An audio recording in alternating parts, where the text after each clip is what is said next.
Hi കൂട്ടുകാരെ, മിനീസ് കിച്ചണിലേക്ക് എല്ലാവർക്കും സ്വാഗതം. ഇന്ന് ഗോതമ്പ് കൊണ്ടുള്ള നല്ല ഹെൽത്തി ആയിട്ടുള്ളൊരു റെസിപ്പിയാണ്. ഗോതമ്പും ശർക്കര കൊണ്ടുള്ള ഒരു നല്ല ലഡുവിൻ്റെ റെസിപ്പിയാണ് കാണിക്കുന്നത്. ഇതിൻ്റെ കശുവണ്ടിയുണ്ട്, ബദാമുണ്ട്, എല്ലാം വെള്ള എള്ളുണ്ട്. ഇതെല്ലാം ചേർത്തുള്ള ഒരു ലഡുവിൻ്റെ റെസിപ്പിയാണ്. നിങ്ങളെല്ലാവരും ഒന്ന് കണ്ട് സപ്പോർട്ട് ചെയ്യണം. വീഡിയോ കണ്ട് ലൈക്ക് ചെയ്യണം, ഷെയർ ചെയ്യണം, കമൻറ്റ് ചെയ്യണം, സബ്സ്ക്രൈബ് ചെയ്യണം. സബ്സ്ക്രൈബ് ചെയ്യാൻ ആരെങ്കിലും കാണുന്നുണ്ടെങ്കിൽ ഒന്ന് സബ്സ്ക്രൈബ് ചെയ്തിട്ട് കാണാൻ ശ്രമിക്കണം. അപ്പോൾ നമുക്ക് ഉടനെ തന്നെ വീഡിയോയിലേക്ക് പോകാം. ഗോതമ്പ് പൊടി കൊണ്ടുണ്ട് ഹെൽത്തി ആയിട്ടുള്ള ഒരു ആഹാരം ഉണ്ടാക്കാൻ വേണ്ടി ഞാൻ ഒരു പാൻ അടുപ്പിൽ വെച്ചിട്ടുണ്ട്. ചൂടാകുമ്പോൾ അതിലേക്ക് 1 കപ്പ് ഗോതമ്പ് പൊടി, ഇത് കണ്ടോ ഗോതമ്പ് പൊടി, നമ്മുടെ കടയിൽ നിന്ന് മേടിക്കുന്നതോ റേഷൻ കടയിലെ പൊടിച്ചതോ എന്ത് വേണേലും വേണം. ഞാൻ ഗോതമ്പ് മേടിച്ച് പൊടിച്ചെടുക്കുന്നതാണ്, പൊടിയാണിത്. 1 കപ്പ് ഇതിലേക്ക് ഇടും. നല്ലോണം ഗോതമ്പ് പൊടി ഒന്ന് വറുത്തെടുക്കണം. നിങ്ങൾക്ക് 1/4 കപ്പ് റവ വേണം. റവ വലിയ തരിയായിട്ടുള്ള റവയാണെങ്കിൽ ഒന്ന് പൊടിച്ചിട്ട് ഒന്ന് എടുക്കുക. ചെറിയ തരിയാണെങ്കിൽ പൊടിക്കണ്ട. ഗോതമ്പ് പൊടി നല്ല നൈസാണല്ലോ, അപ്പോൾ ഇതിനൊരു തരിതരിപ്പ് ഉണ്ടാകാൻ വേണ്ടിയാണ് റവ ഇടുന്നത്. ഇത് നല്ലോണം നമുക്കൊന്ന് ചെറിയ തീയിട്ട് 10 മിനിറ്റോളം ഇത് നല്ലോണം ഒന്ന് വറുത്തെടുക്കണം. ഇതിൻ്റെ നിറം ഒരു ശകലമായിട്ട് മാറുന്ന ഗോൾഡൻ നിറം വരുന്നിടം വരെ ഇതൊന്ന് വറുത്തെടുക്കണം. നല്ലോണം വറുത്തെടുക്കണം. തീ കുറച്ച് വെക്കുക. ഇത് ഗോതമ്പ് പൊടിയൊക്കെ വറുത്ത് വരുമ്പോൾ നല്ലൊരു മണം വരും. അതേ രീതിയിൽ വറുത്തെടുക്കുക. 10 മിനിറ്റോളം എടുത്ത് ചെറുതായിട്ട് വറുത്തെടുക്കുക. ഇത് നമുക്ക് നല്ലോണം വറുത്തെടുത്തെങ്കിൽ ഇത് 2 മാസം 3 മാസമൊക്കെ കേടുവരാതിരിക്കുന്ന സൈസ് പലഹാരമാണിത്. ഇത് വറുത്തോണ്ടിരിക്കുവാണ്, തായിട്ടില്ല, നല്ലോണം വറുക്കണം. ഒരു 2-3 മിനിറ്റ് കഴിയുമ്പോൾ തന്നെ നല്ലോണം ഒരു മണം വരും. ഇതിന് നല്ലോണം വറുത്തിട്ടുണ്ട്. നമുക്കിത് വേറൊരു പ്ലേറ്റിലേക്ക് മാറാം. ഇത് വറുത്ത എങ്ങനെ അറിയാം? നമ്മളിങ്ങനെ വറുക്കുമ്പോൾ ഇങ്ങനെ തെറിച്ച് പോകും പെട്ടെന്ന്. നല്ലോണം ഇത് കണ്ടോ, നല്ല മണവും വരും ഈ അരിപ്പൊടിയൊക്കെ വറക്കുമ്പോൾ. അതേപോലെ നമുക്ക് വേറൊരു പ്ലേറ്റിലോട്ട് മാറ്റി വെക്കാം. പൊടി നമ്മൾ വേറൊരു പാത്രത്തേക്ക് വെച്ചിട്ടുണ്ട്. ഇനി നമുക്ക് പാനിലേക്ക് 1 ടീസ്പൂൺ നെയ്യ് ഒഴിക്കാം.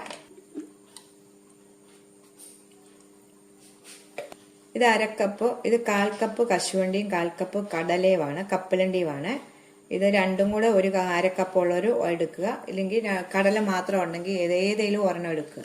ഞാൻ രണ്ടും കൂടെ പപ്പാതി വീതം എടുക്കുക. രണ്ടും കൂടെ നല്ലോണം നെയ്ക്കകത്തൊന്ന് റോസ്റ്റ് ചെയ്തെടുക്കണം.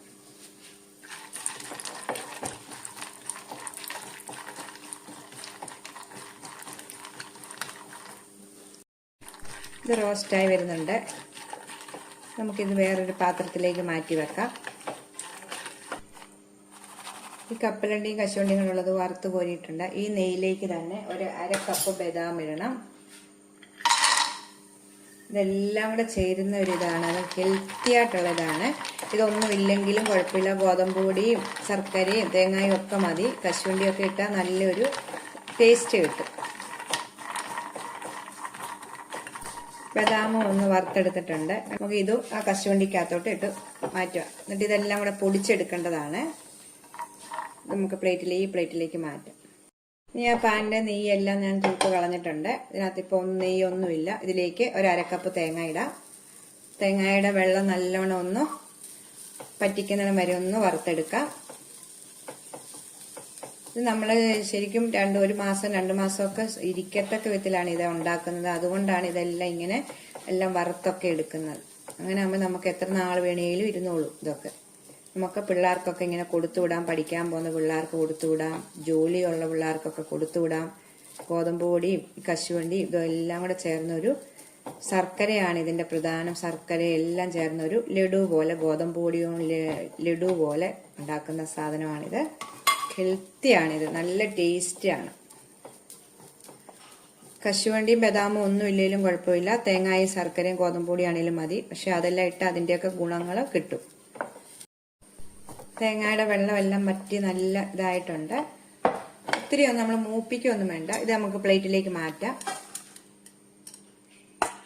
ആ പാനിലേക്ക് തന്നെ 1/4 കപ്പ് വെള്ള എള്ളോ കറുത്തതോ ഉപയോഗിക്കാം.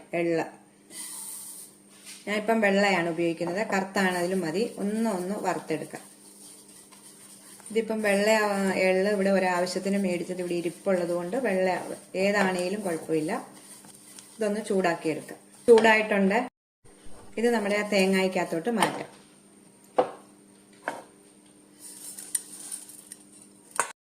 ഞാൻ വേറൊരു വലിയ പാനാണ് വെച്ചേക്കുന്നത് അടുപ്പയില്. ഇതിലേക്ക് 1.5 കപ്പ് പൊടിച്ച ശർക്കരയാണ് ഇടേണ്ടത്. ഞാൻ ശർക്കര ഇത് ചീകിയിട്ട് അങ്ങോട്ട് ഇട്ടതാണ്. നല്ല ശർക്കരയാണ്, കല്ലും മണ്ണും ഒന്നും ഇല്ലാത്തതാണ്. 1.5 കപ്പ് ശർക്കരയ്ക്കകത്തോട്ട് 1/2 കപ്പ് വെള്ളം ഒഴിച്ചു. 1/2 കപ്പ് വെള്ളം ഒഴിച്ച് നല്ലോണം ഇതൊന്ന് പാനിയാക്കുക.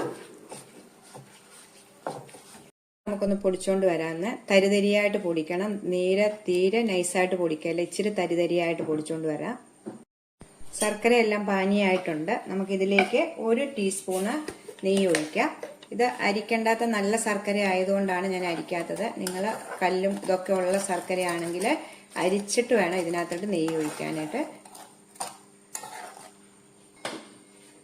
നെയ്യ് ഒഴിച്ച ശേഷം ഇതിലേക്ക് തേങ്ങായും എള്ളും കൂടി ഇടുക.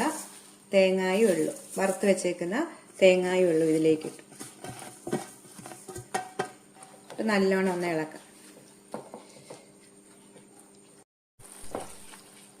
ഈ തേങ്ങായും എള്ളും എല്ലാം കൂടെ നല്ലോണം ഒന്ന് ശർക്കരക്കകത്തൊന്ന് വഴറ്റിയെടുക്കണം.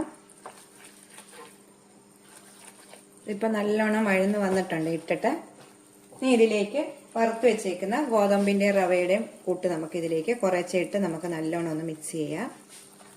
തീരെ കുറച്ച് വെക്കണം സമയം.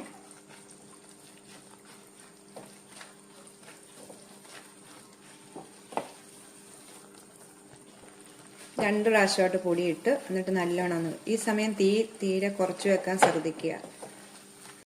ഇത് മിക്സ് ചെയ്തെടുത്തിട്ടുണ്ട്. ഇനി ഇതിലേക്ക് പൊടിച്ചുകൊണ്ട് വന്നേക്കുന്ന കശുവണ്ടിയുടെയും ബദാമിന്റെയും ഒക്കെ പൊടി ഇതിലേക്ക് ഇടാം. നമുക്ക്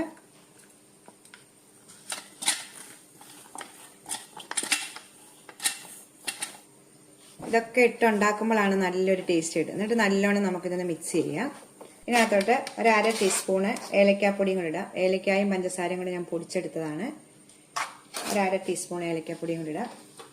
എന്നിട്ട് നല്ലോണം ഒന്ന് മിക്സ് ചെയ്തെടുക്കാം. എല്ലാം മിക്സ് ചെയ്ത് വെച്ചിട്ടുണ്ട് കണ്ടോ. ശകലം പോലും വെള്ളമില്ല, ഒന്നുമില്ല.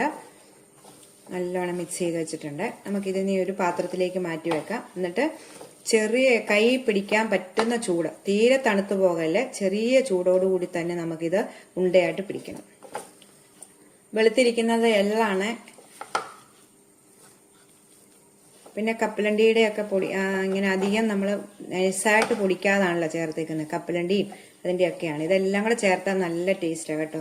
നിങ്ങൾ ഇതിൻ്റെയൊക്കെ പകുതി വെച്ച് സാധനങ്ങൾ വെച്ച് ഉണ്ടാക്കി നോക്കണം. നമുക്കിനി ഇത് വേറൊരു പാത്രത്തിലോട്ട് മാറ്റാം. വേറൊരു പാത്രത്തിലേക്ക് മാറ്റി വെച്ചിട്ടുണ്ട്. എന്നിട്ട് ചെറിയ ഉരുളകളാക്കി നമുക്ക് എടുക്കാം. ലഡു പോലെ ചെറിയ ഉരുള. നമ്മൾ ഇത് ചെറിയ ചൂടുണ്ട്. തീരെ ആറുന്നതിന് മുമ്പ് നമ്മൾ ചെറിയ ചൂടോടുകൂടി കൈ പിടിക്കുന്ന പോലത്തെ ചെറിയ ഇത് കണ്ടോ, ഇതുപോലെ നമുക്കെല്ലാം ഇങ്ങനെ ആക്കിയെടുക്കാം. എല്ലാം ഞാനിങ്ങനെ ഉണ്ടാക്കി വെച്ചിട്ടുണ്ട് കേട്ടോ. ഇത് നമ്മുടെ കശുവണ്ടിയും എള്ളിൻ്റെയും ഒക്കെയാണ് ഈ വെള്ളം ഇത് കാണിക്കുന്നത്. നല്ല ടേസ്റ്റായിട്ടുള്ള ഇതാണ്. എത്ര നാൾ വേണേലും ഇരിക്കും. ഇത് ഒരിക്കലും കേടാകത്തില്ല, പൂത്തു പോകത്തില്ല, കനക്കത്തില്ല, ഒന്നുമില്ല. എല്ലാം നമ്മൾ വറുത്തെടുത്തത് കൊണ്ട് ഒന്നും പറ്റത്തില്ല. ഇത് നല്ല ടേസ്റ്റാണ്. ഈ കശുവണ്ടിയുടെയും ശർക്കരയുടെയും ഒക്കെ ടേസ്റ്റ്. ഗോതമ്പ് പൊടിയാണ്, ഹെൽത്തിയാണിത്. അപ്പം ഹെൽത്തി ആയിട്ടുള്ളൊരു ഗോതമ്പ് ശർക്കര കൊണ്ടുള്ള ലഡുവാണിത്. നമുക്കിത് ഗോതമ്പ് ശർക്കര കൊണ്ടുള്ള ലഡു എന്ന് ഇതിന് പേരിടാം. അപ്പം നല്ല ടേസ്റ്റ് ആയിട്ടുള്ള പലഹാരമാണ്. എല്ലാവരും ഒന്ന് ട്രൈ നോക്കണം. അപ്പം നമുക്ക് അടുത്ത വീഡിയോയിൽ കാണാം. ടാറ്റാ.